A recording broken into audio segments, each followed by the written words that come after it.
Hey guys, welcome to Flash Review, the best series on YouTube. And today we are going to be reviewing the Kingdom Rush, the two of the Kingdom Rush series. We're going to be reviewing Kingdom Rush and Kingdom Rush Frontiers to see which one of them is the best. So, the first one we're going to be reviewing is Kingdom Rush. So, roll the intro slide. It's a game that exists. Now, let's get into the... So, the music, well, I'm not gonna say my opinion of it. Here, have a listen of it.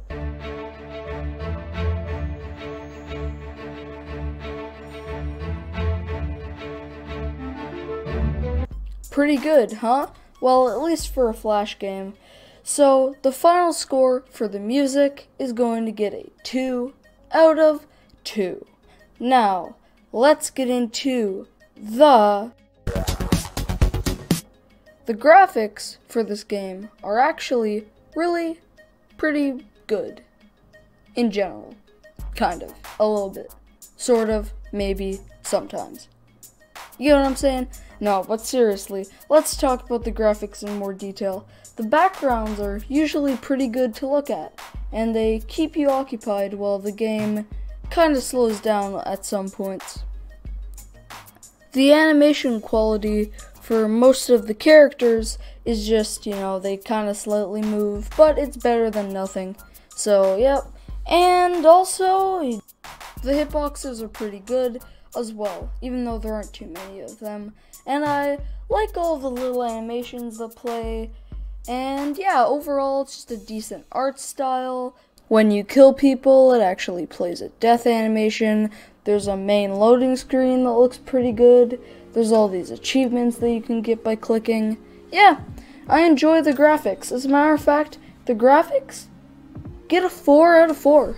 Just pretty good. I was gonna say incredible, but they're not incredible. They're just pretty good. Now let's get into the...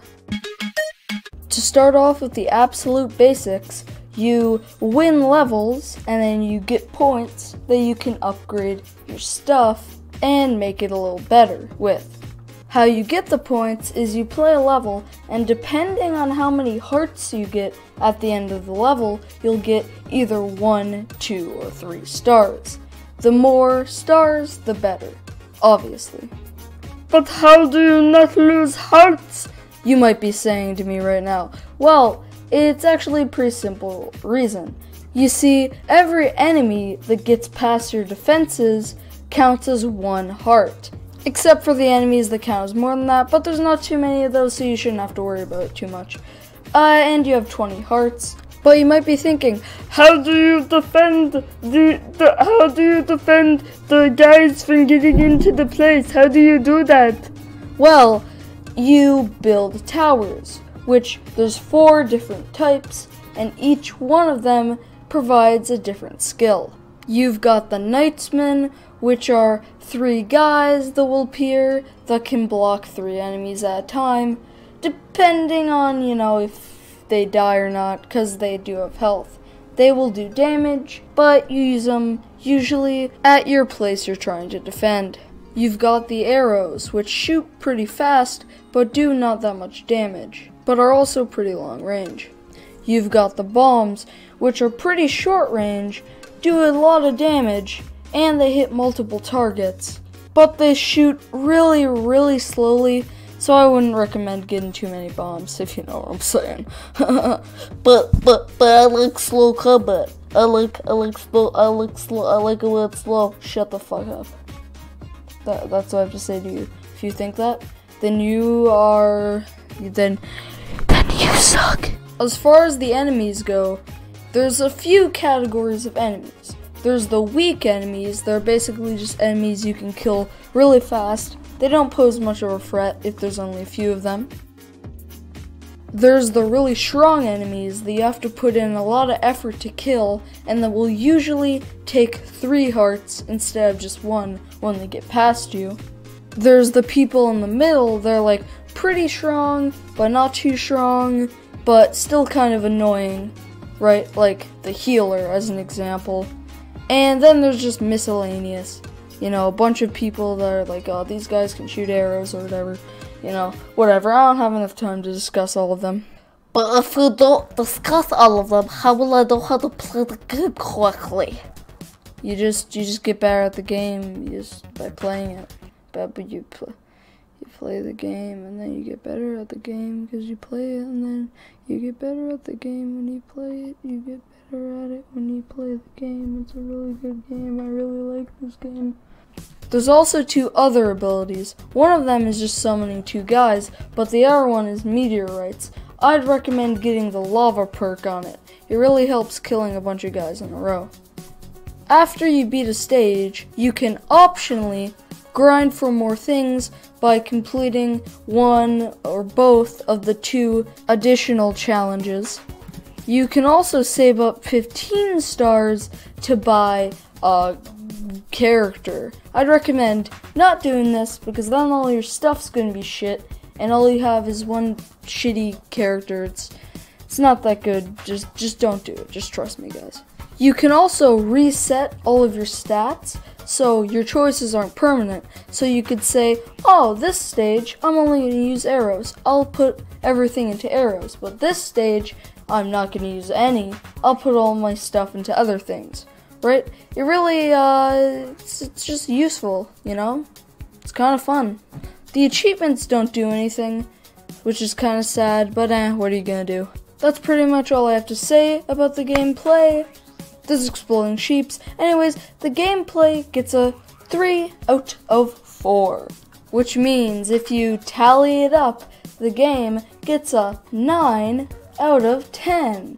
Wow, it's good for a Flash game. I would recommend playing the game. But let's get into the next game. Cue the intro.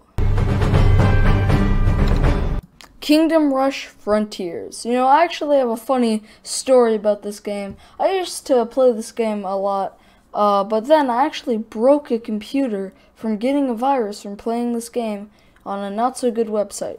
But luckily, if you just search it up and you click on the first thing, it won't give your computer a virus and break it. I assure you. Anyways, let's talk about the... It's actually drastically different than the last game, and it's still good. Here's a liggity listen.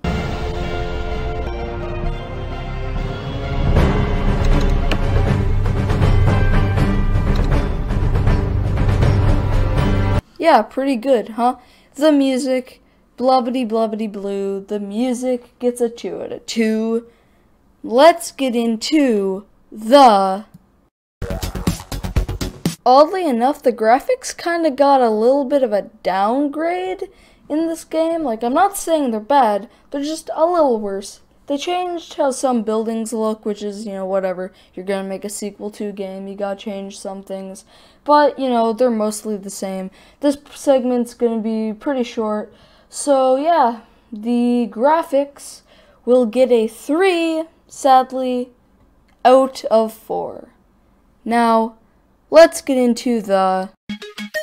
All of the enemies look different and are different, but besides that, the minor changes are you have a hero character from the start and you can't purchase them. You do unlock a few more gradually after, but I recommend just using the first one since you're already gonna have points for him by the time you get the other guys, so it's just better to use him. Another thing is, in the first 2 levels, you already have 2 arrow things for some reason. It's kind of just a little bit of a minor thing. There is a story.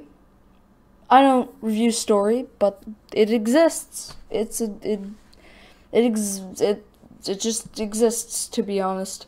Also, something I forgot to say in the last game is that there's these certain things on the map that you can pay to get advantages, like in this level where there's 2 things. You can pay for cannons, but you can also pay for some guys. So yeah, that's not a change. I just forgot to say in the last part. Another thing I forgot to say in the last segment is that the game will actually give you tips, and also you can look at the strengths of different things while you're playing the game even, which is very nice. The gameplay will get a 3 out of 4. Tally them up, and you get a 8 out of 10 game. Alright, so that's it for the main segment. Now we are going to be entering 2 more games that no one cares about, but I'll still put in the video because I want to have enough games reviewed so that I can make a top 5 list at the end of the year time. That's the time. And the game we're going to be reviewing is going to be Maze. In Maze, you plays a maze. That's the game. Now, let's review the music. The music gets a 0. It's so loud you have to turn it down. Oh wait, there is no music. I accidentally just had some music on while I was playing the game, and I thought it was the game's music. So yeah, the music gets a 0. Now, let's move on to the graphics get a 1. Alright, now let's move on to the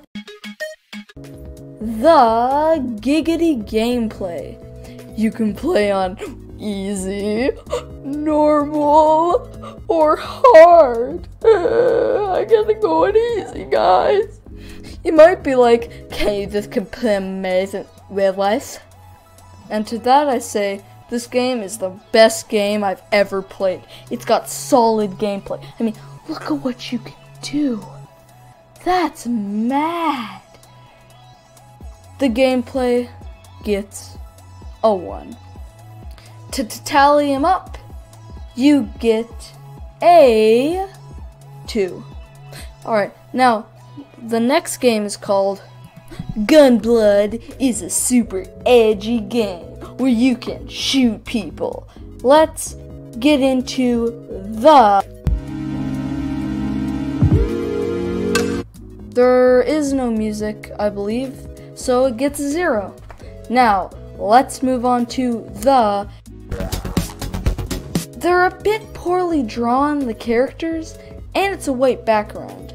It's a bit lazy, in my opinion, so they're going to have to get a 1. The graphics get a 1. The gameplay is next, so let's get on to the...